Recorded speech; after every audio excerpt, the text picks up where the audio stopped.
Have you ever felt like the more you think deeply, the more isolated you become? Like every time you speak your truth, the conversation skips a beat, and suddenly you're the problem. Not because you were rude, not because you were wrong. That kind of silence, that awkward pause, that sudden shift in energy, it's not unfamiliar to deep thinkers. It's the quiet punishment for being awake in a world lulled to sleep by comfort and conformity. You try to connect. You try to meet people where they are. But how do you shrink your mind to fit into a space that refuses to expand? You ask questions they don't want to answer. You notice things they prefer to ignore. You say the quiet part out loud, and each time a little more distance grows between you and the rest. Not because you're better, but because the more you grow, the less you're understood. The more truth you speak, the more resistance you face. And it hurts, doesn't it? To be told you're too intense, too analytical, too much. To feel the sting of blank stares when your excitement for something deeper is met with indifference. To watch the world around you reward simplicity and charisma over nuance and thought. This is the cost of clarity in a world that thrives on illusion. But you're not alone in that feeling. History is written in the ink of misunderstood minds. Socrates, sentenced to death for corrupting the youth, when all he did was ask people to think for themselves. Galileo, put under house arrest for daring to say that the earth revolves around the sun. Hypatia, torn apart by a mob for teaching philosophy in a society ruled by fear. Giordano Bruno, burned at the stake for suggesting the stars might be other suns with other worlds. They weren't silenced because they were fools. They were silenced because they threatened the stories society needed to feel safe. Because deep thinkers don't just question facts. They question foundations. They shake the ground others build their lives on. And that makes people uncomfortable. Dangerously uncomfortable. But why? Why does truth, when spoken calmly and clearly, provoke such fear? Why do the minds that light the way so often find themselves cast into shadow? Why does the pursuit of understanding feel like exile? The answers aren't buried in mystery. They're right in front of us, etched into history, backed by psychology, and woven into the fabric of human nature. From evolution to ego, from tribal instincts to social hierarchies, there are clear reasons why society rejects its deepest thinkers. It's not a conspiracy, it's a pattern. And once you see it, you'll never unsee it. So if you've ever felt like your thoughts were too loud for the world to handle, stay with me. Because what you're feeling isn't madness. It isn't arrogance. It isn't even personal. It's the predictable resistance that occurs when one mind steps outside the story the many are still trying to protect. You were never broken. You were simply seeing what others weren't ready to face. So why does this happen? Why does depth repel instead of attract? Why does thinking clearly often lead to standing alone? The answers aren't abstract. They're rooted in how the human mind evolved, how social structures are maintained, and how identity is protected at all costs. Let's begin with a simple truth. We are social creatures before we are intellectual ones. For most of human history, survival depended not on brilliance but on belonging. You could be the smartest person in the tribe, but if you couldn't fit in, you were alone. And alone meant vulnerable.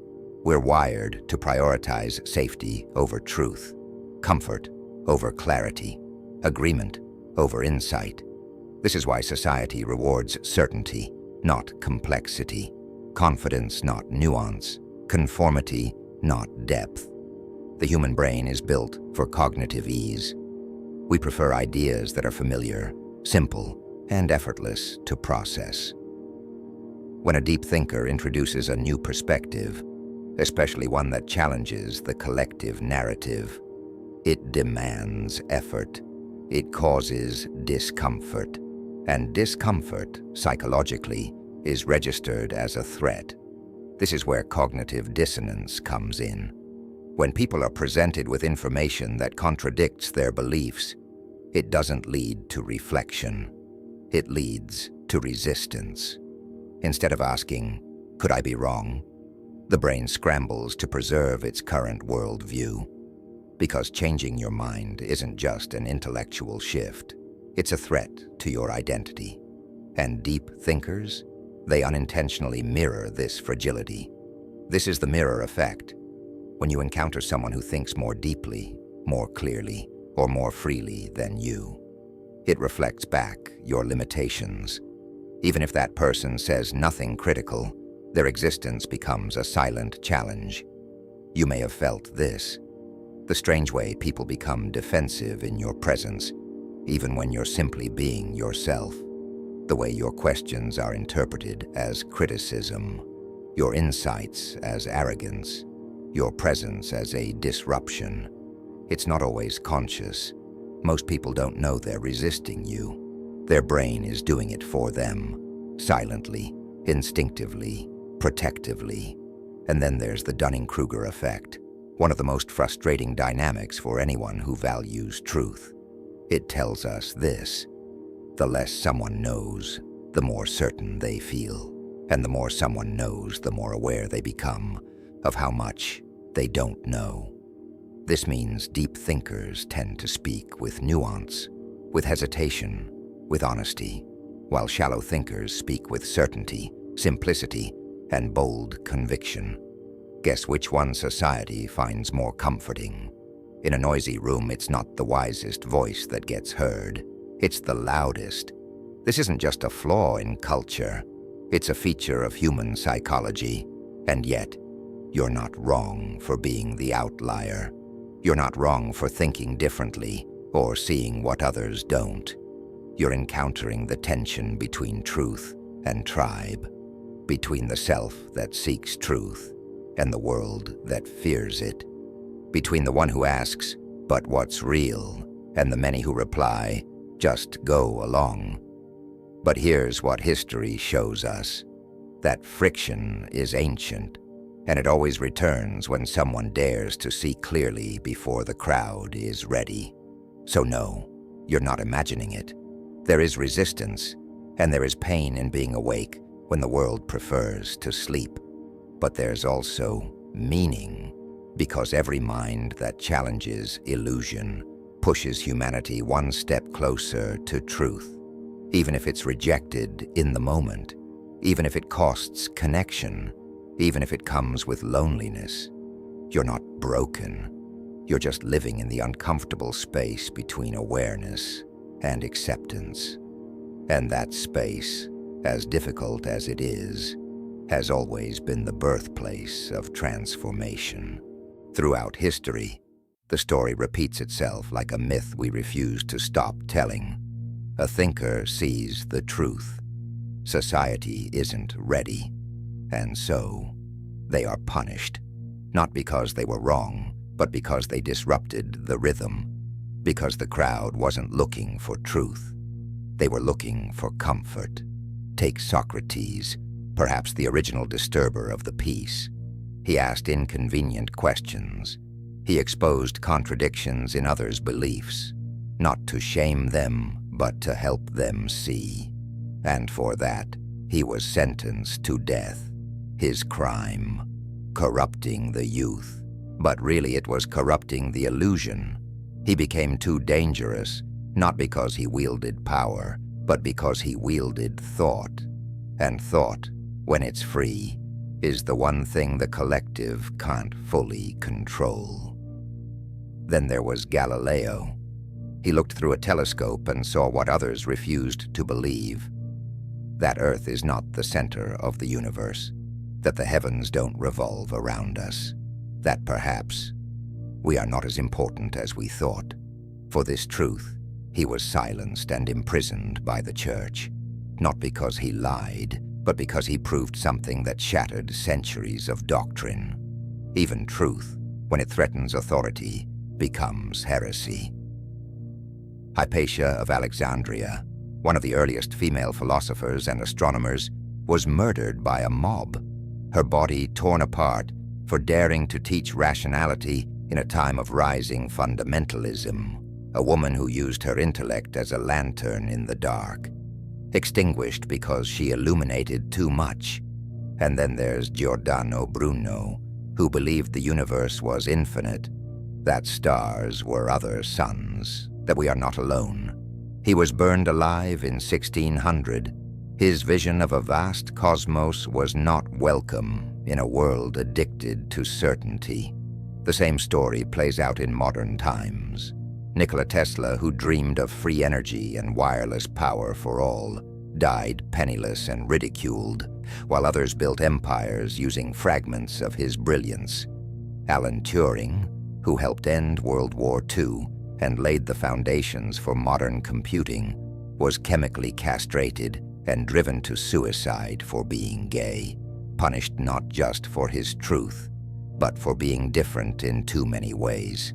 Van Gogh, whose art now sells for hundreds of millions, died destitute and unknown, misunderstood by a society that couldn't yet see what he saw. Frida Kahlo, too raw, too political, too personal for her time, now revered for the same things she was once rejected for. And let's not forget Nietzsche, who wrote of breaking false idols, of transcending herd mentality, of embracing one's own truth over borrowed beliefs. He died in obscurity, his brilliance only recognized after death. Each of these minds shared something in common. They lived in a world that told them, "Don't go there." And they went anyway. They weren't saints, they weren't perfect, but they refused to pretend. And for that, they suffered. And yet the irony, the very societies that once rejected them now build statues in their honor. Their words are quoted, their images are printed, their work is celebrated in textbooks and museums, because eventually, society catches up. What once felt like heresy becomes obvious. But it often comes too late for the ones who first dared to speak it. That's the reality. Society rarely embraces its visionaries in real time. It requires distance, time, perspective, and sometimes death, for the truth to be safe enough to honor. So if you feel rejected for your depth, you're not alone. You're walking the same path as those who came before, those who saw too much, too soon, and spoke anyway. You are not a glitch in the system. You are part of a lineage of minds that refuse to trade truth for belonging. And while that road may be lonely, it is never empty. So, where does this leave you? What do you do with all of this? It's one thing to understand the pattern, to see the psychology, to recognize the spiritual weight of waking up in a sleeping world. But what now? How do you walk through life with a mind that never stops asking why? How do you keep your heart open when so many conversations feel like echoes instead of dialogue? Here's the truth. You don't need to change who you are. You don't need to dumb it down. You don't need to shrink your spirit to fit in. But you do need to learn how to navigate the world wisely, because not everyone is ready for the places your mind naturally goes, and that's okay. Your depth is not for everyone, but it is for someone. So instead of trying to be understood by everyone, focus on connecting with those who resonate. Seek out the few, not the many. The ones who speak your language, even if they use different words. The ones who don't flinch when the conversation turns inward. The ones who ask, "But what's beneath that?" and mean it. You don't need a crowd, you just need alignment. And in the meantime, let solitude be your sanctuary, not your sentence. Use it to create, to read, to reflect, to build your inner world so richly that when you do meet another soul on your frequency, it feels like recognition, not relief. Also, learn to observe without reacting. Not every shallow interaction is an invitation to dive deeper. Not every disagreement needs your correction. Not every room is meant for revelation. Discernment is key. As the philosopher Arthur Schopenhauer once said, "Do not speak unless you can improve the silence." That's not a call to be passive. It's a call to be intentional. Save your insight for those who can receive it, not because you're superior, but because energy is sacred and not every field is ready for seeds. And if you feel the urge to share, to express what's inside you, then do it. Write, speak, create, not for approval, but for release. Some of the greatest minds in history weren't recognized in their lifetimes, but their words rippled through time because they were recorded, preserved, carried forward. You never know who you'll reach. Sometimes, the right words at the right time don't just change a life. They save it. And lastly, don't let bitterness take root. Yes, it hurts to be misunderstood. Yes, it's exhausting to feel like the outsider in the room. But don't let that pain close you off. You were given your depth for a reason. You weren't made to escape the world. You were made to see it and still bring beauty to it. So live with grace, speak with clarity, love with presence, and above all, stay true to what you know is real, even if the world pretends it doesn't exist. Because truth, like water, always finds a way. And sometimes it begins with you, for truth, for beauty, for wholeness, for conversations that touch the soul, for a life that's not measured in metrics, but in meaning.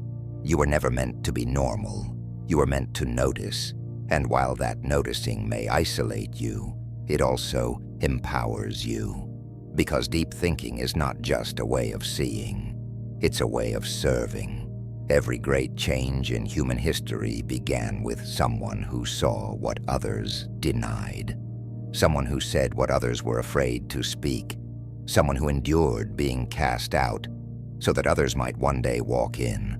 So if you carry that weight now, of clarity, of isolation, of being misunderstood, know this: you're not alone. You're not ahead of your time. You are right on time.